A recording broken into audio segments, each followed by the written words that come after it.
পরোটা আপনারা অনেকভাবে খেয়েছেন, তবে এইভাবে কোনোদিন ছানার পরোটা বানিয়ে খেয়ে দেখবেন যে খেতে কতটা সুন্দর হয়। নমস্কার, আমি দেবশ্রী। আমার চ্যানেল দেবীস ঘরকন্যা উইথ রেসিপির একটা নতুন রেসিপিতে আপনাদের সবাইকে স্বাগত। তাহলে চলুন দেরি না করে দেখে নেওয়া যাক যে এই ছানার পরোটা আমি কিভাবে বানাই। এর জন্য আমি একটা পাত্রে দেখুন দুধ বসিয়ে দিয়েছি।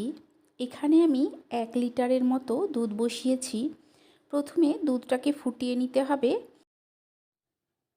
দুধটা ফোটানোর সময় গ্যাসের ফ্লেমটা আমি মিডিয়ামে করে দেব। দেখুন দুধটা আস্তে আস্তে ফুটে উঠেছে। এখন কি করব, আমি গ্যাসের ফ্লেমটা বন্ধ করে দেব। বন্ধ করে একটা বাটিতে 2 চামচ ভিনিগার আর জল আমি মিশিয়ে নিয়েছি। অল্প অল্প করে এই দুধের মধ্যে দিতে হবে আর হাতা দিয়ে সমানে এইভাবে নাড়তে হবে। দেখবেন অল্প অল্প করে দেবেন আর হাতা দিয়ে নাড়তে থাকবেন, সুন্দরভাবে ছানাটা কিন্তু কেটে যাবে।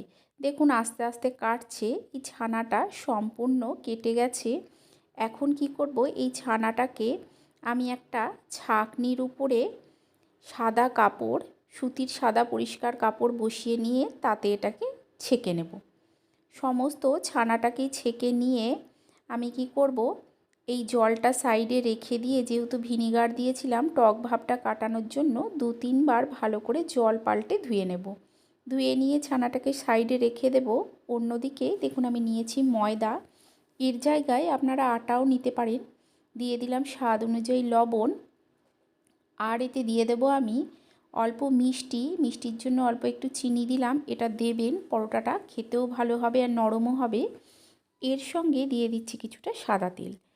তেলটাকে দিয়ে ময়দার সঙ্গে মিশিয়ে খুব ভালো করে মেখে নিতে হবে। এই ময়ানটা যত ভালো হবে পরোটা কিন্তু খেতে তত বেশি ভালো হবে। হাতের সাহায্যে ডলে ডলে ঠিক এইভাবে মিশিয়ে নিতে হবে। অল্প কিছুক্ষণ এটাকে আমি ভালো করে মিশিয়ে নেব। দিয়ে অল্প অল্প জল দিয়ে ময়দার ডোটা তৈরি করে নেব। একেবারে অনেকটা জল দেবেন না, এতে কি হয় অনেক সময় এটা পাতলা হয়ে যায়। অল্প অল্প করে জল দিতে হবে আর এটাকে মেখে নিতে হবে।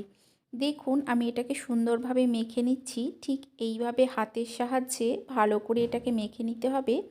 যতটা সময় ধরে আপনারা এটা মাখতে পারবেন ততই কিন্তু পরোটা নরম হবে। দেখুন একটু সময় ধরে আমি খুব ভালো করে এটাকে মেখে নিচ্ছি। এটা আমার প্রায় মাখা হয়ে গেছে। আর কিছুক্ষণ এটাকে মেখে নিয়ে আমি এটাকে দেখুন ঢেকে রেখে দেব। ততক্ষণ অন্যদিকে একটা বাটিতে দেখুন আমি নিয়ে নিয়েছি ছানাটা। ছানাটাকে একটা বাটিতে নিয়ে এখন এর মধ্যে দিয়ে দেব আমি একটা সেদ্ধ করে নেওয়া আলু। আলুটাকে গ্রেটারের সাহায্যে ঠিক এইভাবে ঘষে দিতে হবে। সমস্ত আলুটাকে ঘষে নিয়ে দিয়ে দিলাম স্বাদ অনুযায়ী লবণ। আর এখানে দিয়ে দিচ্ছি দেখুন আমি 1 চামচের মতো জিরে গুঁড়ো, দিয়ে দেব অল্প ধনে গুঁড়ো। আর এর সঙ্গে দিয়ে দেব আমি স্বাদ মতো লঙ্কার গুঁড়ো, তবে ঝালটা আপনারা আপনাদের পছন্দ অনুযায়ী দেবেন। এর সঙ্গে দিয়ে দিচ্ছি দেখুন অল্প একটু আমচুর পাউডার। আমচুর পাউডার না থাকলে একটু লেবুর রস দিলেও চলবে। দিয়ে দিলাম কিছুটা ধনেপাতা কুচি।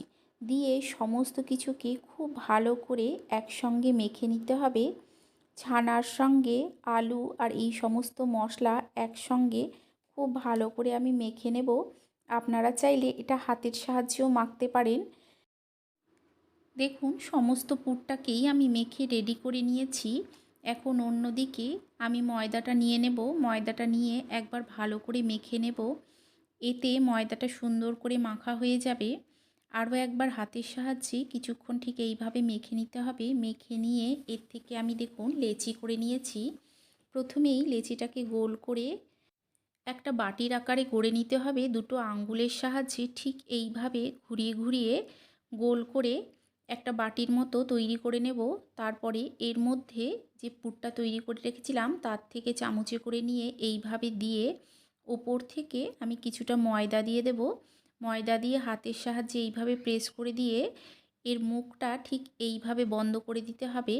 চারিদিকটাকে একসঙ্গে নিয়ে এইভাবে গোল করে ঘুরিয়ে মুখটাকে বন্ধ করে হাতের সাহায্যে প্রেস করে দেব। অল্প অল্প ময়দা দিয়ে প্রথমে ঠিক এইভাবে হাতের সাহায্যে চারিদিকে ছড়িয়ে নিতে হবে। এতে কি হয়, পুরটা আর বেরোনোর সম্ভাবনা থাকে না। এর ভেতরে যদি কোনো হাওয়া ঢুকে থাকে তাহলে সেটা বেরিয়ে যায়। দেখুন এরপরে এটাকে ঠিক এইভাবে হালকা হাতে ঘুরিয়ে ঘুরিয়ে গোল করে বেলে নিতে হবে। আমি আরও একটা আপনাদেরকে দেখিয়ে দিচ্ছি। একই রকমভাবে দুটো আঙ্গুলের সাহায্যে এইভাবে ঘুরিয়ে ঘুরিয়ে একটা বাটি তৈরি করে নিতে হবে। একদম গোল বাটি তৈরি করে নেব। সাইডের অংশটা যতটা পারবেন পাতলা করবেন। সাইডের অংশটা পাতলা করে নিলে কি হয়, এটার পুর ভরতে সুবিধা হয়। এখন এর মধ্যে তৈরি করে রাখা পুরটাকে দিয়ে এর ওপরে দিয়ে দেব অল্প একটু ময়দা। শুকনো ময়দা দিয়ে এর মধ্যে ঠিক হাতের সাহায্যে প্রেস করে চারিদিকটা ঠিক এইভাবে নিয়ে মুখটাকে একসঙ্গে করে বন্ধ করে দিতে হবে। বন্ধ করে আগের মতো একই রকমভাবে আমি এটাকেও বেলে নেব।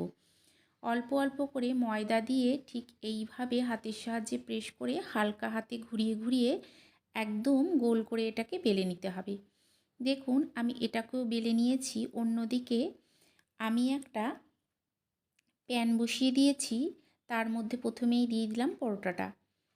গ্যাসের ফ্লেমটা এই সময় মিডিয়ামে রাখবেন। মিডিয়াম টু হাইতে করে এটাকে ভেজে নিতে হবে। দুটো সাইড ভালো করে সেঁকে নিয়ে অল্প অল্প সাদা তেল দিয়ে দেব। দুটো পিঠেই এইভাবে সাদা তেল দিয়ে ভালো করে ভেজে নিতে হবে। দেখবেন পরোটাগুলো কত সুন্দর ফুলে উঠছে। আপনাদের যদি এই রেসিপিটা ভালো লেগে থাকে লাইক করে দেবেন, শেয়ার করে দেবেন আর কমেন্ট করে জানাবেন যে কেমন লাগলো। চ্যানেলটাকে অবশ্যই সাবস্ক্রাইব করে দিয়ে পাশে থাকা বেল আইকনটা প্রেস করে দেবেন। তাতে কি হবে, যখন আমি কোনো নতুন ভিডিও আপলোড করব সবার প্রথম আপনার কাছে নোটিফিকেশান পৌঁছে যাবে। দেখুন আরও একটা একই রকমভাবে আমি তৈরি করে নিচ্ছি। দুটো পিঠ ভালোভাবে সেঁকে নিয়ে অল্প অল্প সাদা তেল দিয়ে এটাকে ভেজে নিতে হবে। দেখবেন কি সুন্দর ফুলে উঠেছে। তবে আপনারা চাইলে তেলের বদলে ঘিয়েও কিন্তু এটা ভেজে নিতে পারেন। আপনারা যতক্ষণ না এটা বানিয়ে খাচ্ছেন বুঝতে পারবেন না যে এটা খেতে কতটা সুন্দর হয়। দেখুন কি সুন্দর ফুলে উঠছে। আপনারা এইভাবে যদি পরোটাগুলো বানান, প্রত্যেকটা পরোটাই কিন্তু একদম সুন্দরভাবে ফুলে উঠবে। আপনারা অবশ্যই একবার এইভাবে বানিয়ে খাবেন। আশা করছি যে আপনাদেরও ভালো লাগবে। তাহলে চলুন আপনাদের সঙ্গে দেখা হচ্ছে আরও একটা নতুন ভিডিও নিয়ে।